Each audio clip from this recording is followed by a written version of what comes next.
Hi, I'm Becky Meagher, and welcome to Transition Body, Mind, Spirit. Have you been in transitions? We all have lots of life experiences. I like to use the metaphor of triathlons, something that I do. For instance, first you in a triathlon, you swim, and then you get to the transition area, and then get on your bicycle, and then get to the transition area, and then run. So that's a metaphor for life. How do we change? How do we look forward to our dreams? And I have a gentleman today that has dreamed and dreamed, and what a magnificent dream. Imagine biking on a single little thing, whatever you call it, and from Canada down to Mexico in a race. Unbelievable. And our guest, Scott McConnell, did that last year. Welcome, Scott. Thank you. I am so amazed. Can you tell us exactly how many miles that was, how long it took, and then we'll drill down.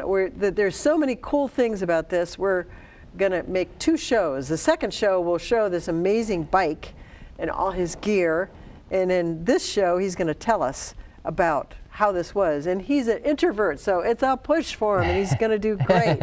Yes, so tell us, how many days did it take, how many miles was it, and where'd you start? Well, I think so we started in Banff, which is in Alberta, Canada. So it's a beautiful area. Just enjoyed. Got up there a couple days early and just enjoyed the scene. It's just such an amazing place. I want to go back. But anyway, that was the starting line, and then it tracks the Continental Divide. The official route is about 2,745 miles or something along those lines. But 2,745. Okay. But last year we lucked out, and just kidding. But there's fires in New Mexico, which added a whole new twist to it, because especially as we got closer to New Mexico, and you could smell these wildfires, and you're just on your bike, and you don't have access. You know, you're not watching CNN or the Weather Channel or anything like that, and you're just like, what's going on? But so we ended up getting rerouted at about 100 miles. So I think the official tally was 2,859 miles en route. But that doesn't count any missed turns that we may have taken along the route.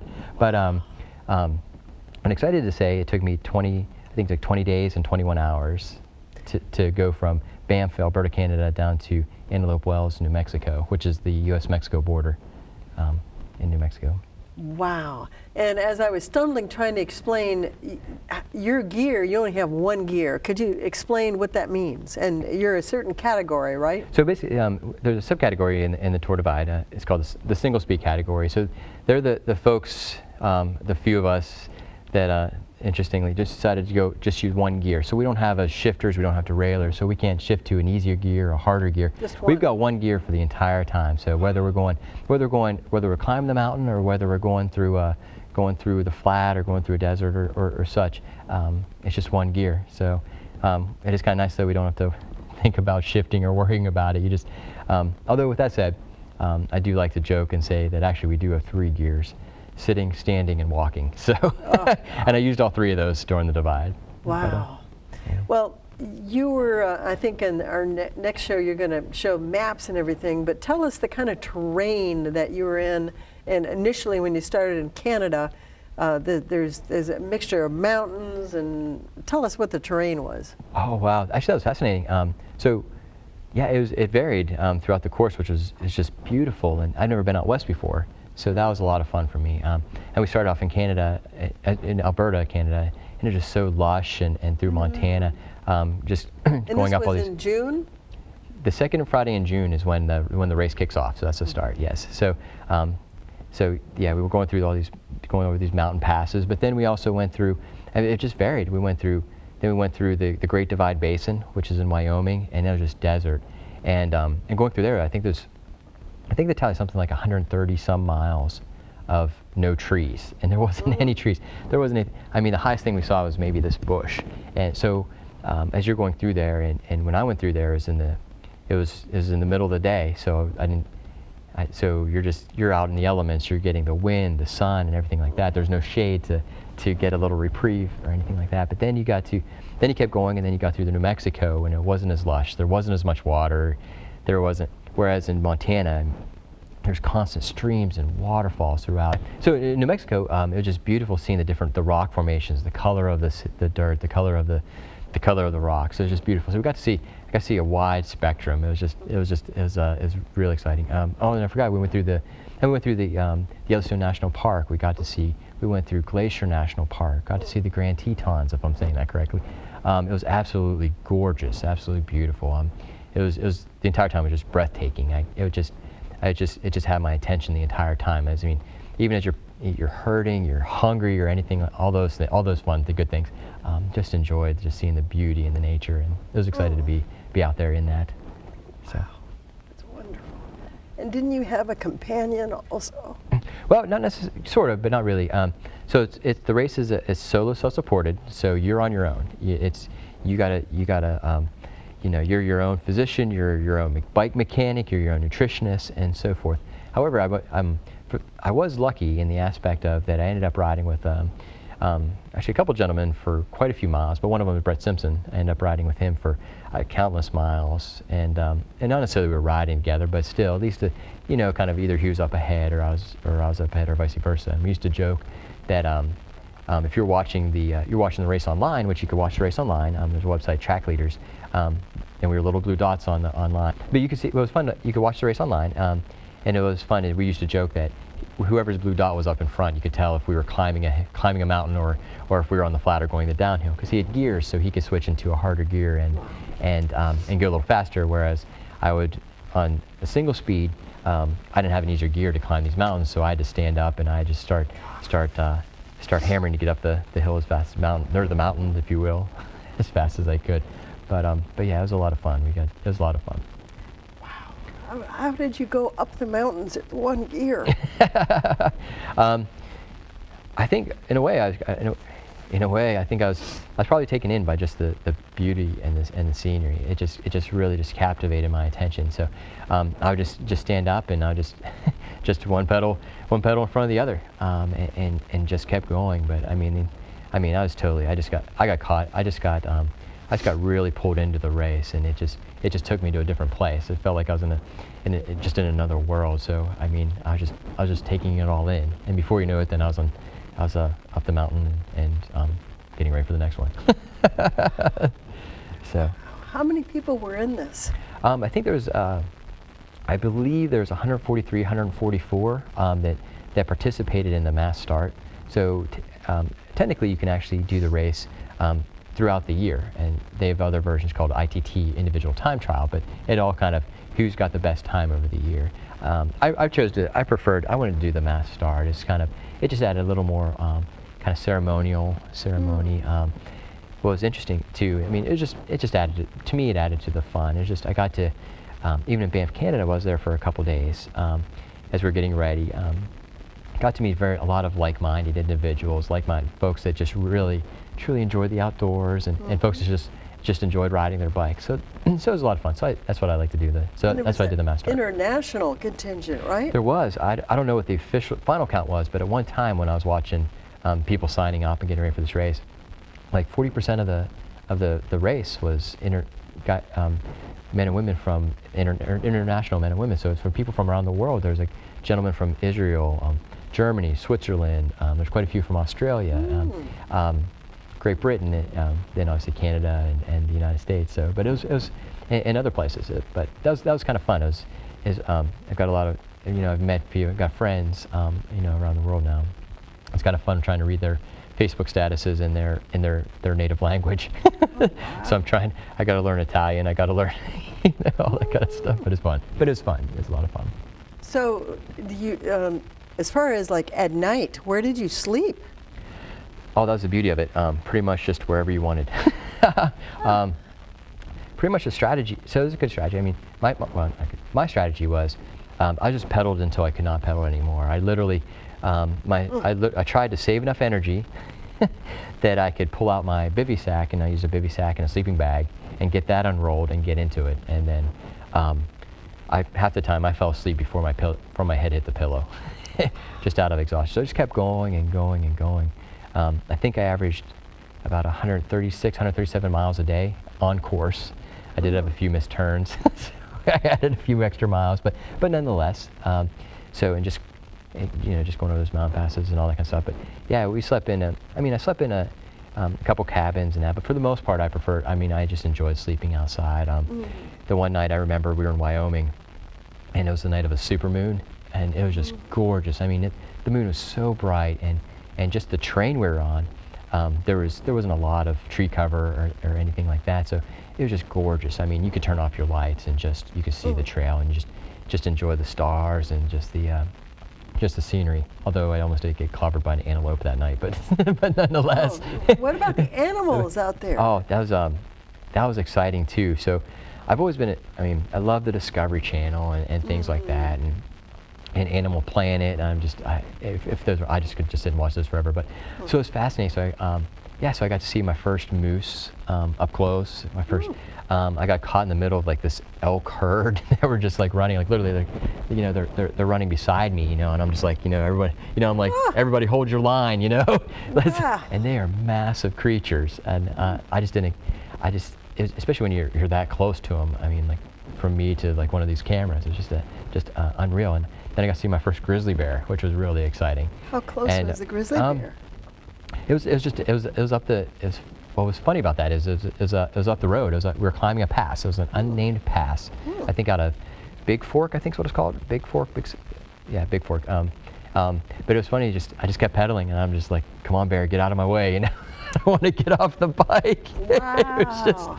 it was a little silly. So it's not the reaction I expected, but I'm sure if that bear would have stopped in the middle of the road, things would have changed. But yeah, it was just amazing seeing all the different wildlife and different types of wildlife, and then antelopes, and just seeing, it was just amazing. And you weren't bothered when you would pitch you didn't even have a tent? Oh, right? Wow, yeah, so actually that's interesting that you say that. That reminds me of, so I had what's called a bivy sack, so it's like, it's kind of like a sleeping bag. It's like a tent that looks like a sleeping bag, so that's what I used.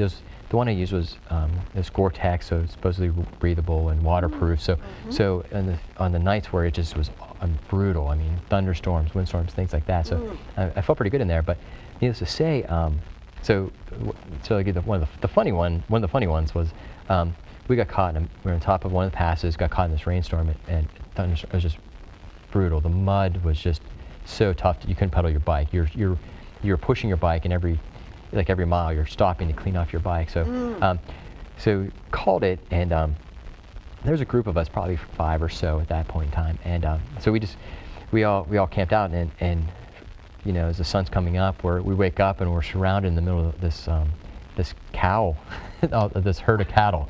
It was just hysterical. They surrounded us, and it was just really funny to get out of the bivy sack and just like, oh man, what are they going to do? And and it's in the middle of nowhere. But it was fun. I mean, you're going through all these ranches. But the other interesting story was one morning, woke up to this guy named Aaron, who was another single speeder and a fantastic guy.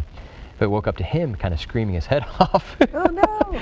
It was I don't know, 5, 6, something like that in the morning. It was first thing in the morning. But as it turns out, just around the bend there's 2 cougars. So we're right where we were camping. So thankfully he was there to. So I'm sure who knows, they would have came and sniffed us or did whatever, obviously. So who knows, but it was pretty interesting. So we woke up to that. So I didn't see them, but they were right there in the neighborhood. And the other thing they told us, what was interesting about cougars and the wildlife is they told us that if you see a cougar, then they told us to attack it. Oh, and be go aggressive fight toward it. Yeah. Really? Yeah, and I'm not sure a good idea that is, but I'm not a very big guy. But anyway, but it was fascinating. So yeah, like just the wildlife. But yeah, so you're sleeping. I mean, we bivvied in the heart of grizzly country, and you get all that kind of fun excitement. So you go down and. Did you feel in danger because of animals, or not really? Honestly, probably the first day, but after that, honestly, you just got to a point, or it's obviously it's different for everybody, but I think I got to a point where I was just so exhausted that you didn't care.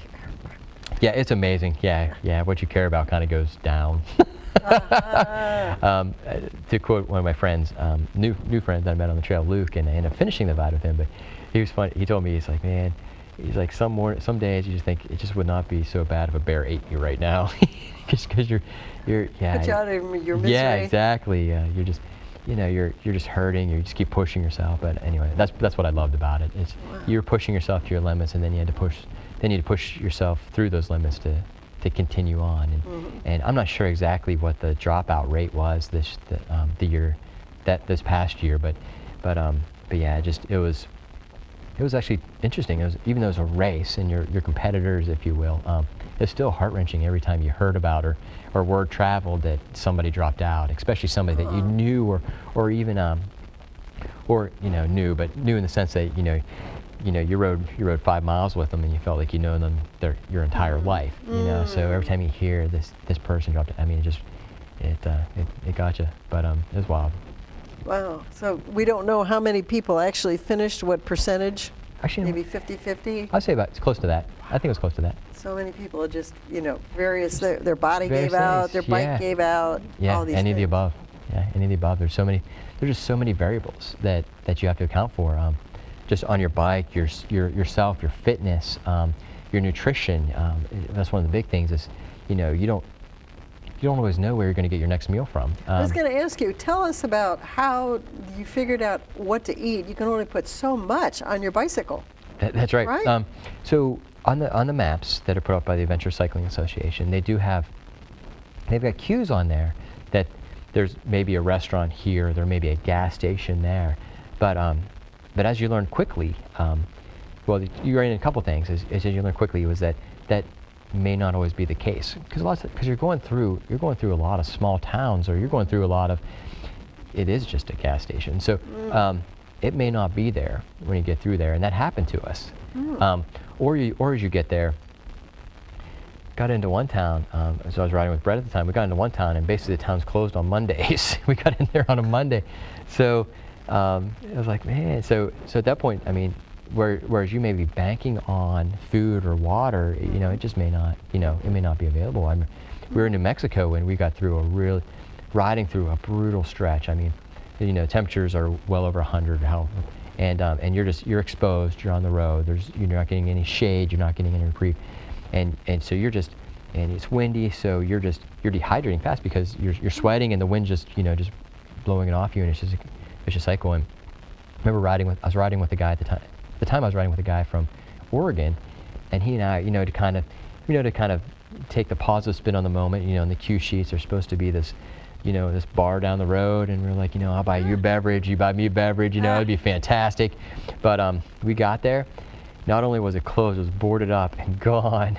Oh no! And they're like, oh. So then, still, there's another 30 miles into the next potential opportunity to get resupplies or get something to drink or something to eat. So you're constantly battling that.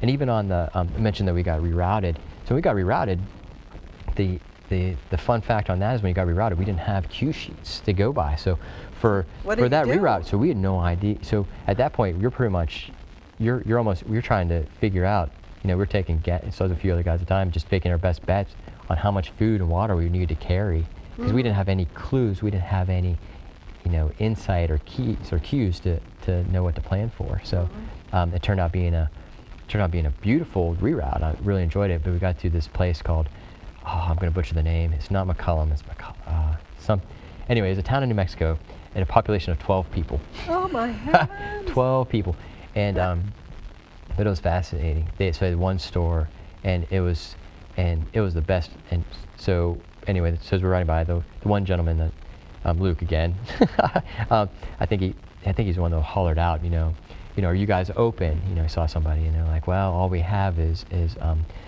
pop and pie, and we're like, locking up the brakes. We're like, that's exactly what we want. Work. And that was, of all the pie I had on route, I'd have to say that was the best apple pie that I had on route. Wow. was on this reroute in this town of 12 people, and they were hysterical. They enjoyed us being there, and it was, they enjoyed us being there. It was fun, even because the people we met along the route, or even they would catch you, or you'd be in stores. I mean, obviously you were up to something when they would see your bikes and you know, see all the mud and blood on you. You know? So they, you know, it was fun, you know. Now let me ask you, as far as your family, last year you were 37, yes. right? Yeah. You're married and you have 2 little kids, yes. right? How did you go, okay, I'm gonna like take 20 some days off and not see my family and see ya, and how'd you work all that emotional stuff out? It was hard. That was very hard, especially with little ones too, because you know, just one of the big concerns was just, you know, will they understand, or you know, how they gonna react, and I tell people are like, you know, are you prepared? Are you worried about anything? And the only thing that I was really worried about, and I felt solid with my fitness and my gear and stuff, but it's just, you know, just those kiddos, and you know, how they're going to react and respond. Especially, my daughter was 3 at the time, and then my son was 6. So you know, that's one thing that's just, you know, how I was going to handle that. But it ended up working out great. My daughter, I don't think fully understood, but my son, it was fun. I hear that he would get up himself and go check the website track leaders and see how Daddy was doing. And so he'd look at the computer. Yeah, he was watching. See. So he got into the race. He races bikes himself. So he races BMX. My daughter races BMX as well. So, which is awesome. Wow. So they're bike riders stuff. So I think for him, he was enjoying Daddy in the race, and then in the single speed category, racing for, you know, duking it out for first and second or third place or whatnot. So he got into the race. So I think that helped as well. But did they get to see you at all during this? None, not at all. Not at all. Not at all. Yeah. What about your wife? Did you get to talk to her at all? Not really. Not really. For the most part, where the I won't say, but the cell phone plan that I have, they don't have very good reception. Any of those places, so and you're in a lot of remote areas, so you just didn't have that. I just didn't have that opportunity, but needless to say, but I tried. When we got into a town, and I mean, that's one thing you kind of watch for, is Wi-Fi. You know, you just send a quick text, just say, you know, I'm good, I'm okay, and things like that. And they're you know, everyone's watching intently, friends and family online, and they see the blue dot moving, or when it wasn't moving, and you know, they tell me they were hollering at the blue dot to move, you know, but doing the best I could, but needless to say. Wow. But yeah, it was pretty fun. It was exciting to get back, and especially, see those kiddos. And so was there a typical day you get up, and weren't you looking at a map to figure out a profile, how high, how low, how many calories you need, right? That's funny, in a way. So basically our days were driven by, the official course is maps put up by the ACA, and on those maps there's cues. So on those cue sheets, it had kind of the key components was just where you make all your turns. So you need to turn here, you need to look for this, and things like that. And then it put down notes, like there's a potential place to sleep here, or like a campground here, a town, or you could see where some of the smaller towns where you would go by, or potential restaurant or gas station here. So, but then it also had a elevation profile, so that was kind of fun to see. So you kind of had it, so you can look for, all right, so I'm trying to work on my mileage, and then trying to see how many passes am I going to have to climb, because if you got to climb a 3,000 foot pass, it's going to take you a little longer than if if you're going to spend most of the day just descending, if you will. So, but every time you got to climb, you got to go down, so that's always good. But yeah, that's how each day went, and yeah, calories too. I learned early on, and I think a lot of us did, is that our bodies were just going through calories and food so fast that pretty much for me, the recipe turned into, I was trying to keep about 2,000 calories for breakfast, for breakfast, okay, just to get the day started. Right. If I didn't have that's what I learned. If I didn't, then I was getting more kind of, those dips in energy, and trying to fight off that bonk a little earlier than I'd like. So when I started kicking off with like 2,000 calories, that was a good way to start the day, and that didn't always happen, but that's what I tried. What are you eating? What do we? Almost anything. It depends on where. Yeah, it depends on if you went through a town and had a chance for a warm meal, you grabbed it. So you sit and actually get the warm meal. Yeah, I mean fast. I mean sometimes. Yeah, you won't stay long, but if you get yourself a burrito, I mean warm meal being like a burrito, but you get a burrito, then you'd get one to go, and things like that, and then if you're sitting down for getting something warm, I mean, we were kind of joking, but when we started, it actually turned into a recipe. You started getting, I mean, you get like cheesecake for appetizers. Forget the salads, forget the rest, get your cheesecake, because you know it's fast, and you can already start getting those calories in your body, and it tastes so good. And so at the very end, and there you are like a day or two before you're at the end, are you realizing that you're going to win your division?